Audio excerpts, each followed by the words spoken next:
Policy briefings by government agencies for the new year continues for a second day in South Korea. 5 related ministries briefed the acting president on Thursday. Shin Se-min shares with us their blueprints for creating a solid economy. Topping the government's economic agenda for 2017 is again propping up the economy through stabilizing people's livelihoods. In its annual policy briefing submitted to acting President Prime Minister Hwang Kyo-ahn on Thursday, the government said managing economic risks tops the agenda this year.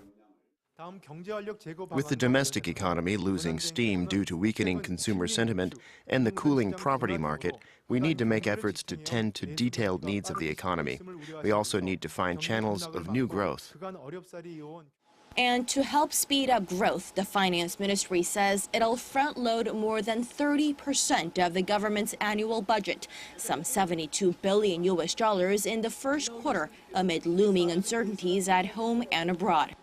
That's the largest proportion allocated for the first quarter since the height of the global financial crisis. And on top of that, officials say more funds could be poured in, depending on the course the economy takes. Another priority is increasing new hires on the jobs front.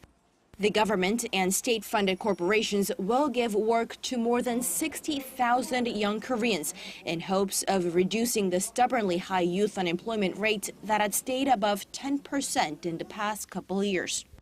Also on the list is boosting exports, a major driver of the Korean economy. The government says it plans to lift annual exports to $510 billion in 2017, putting the expansion of growth at 2.9% on year.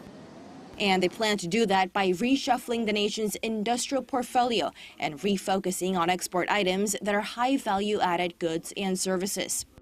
The government says it'll move quickly to deal with urgent global trade issues like oil price fluctuations and sharp movements in global demand.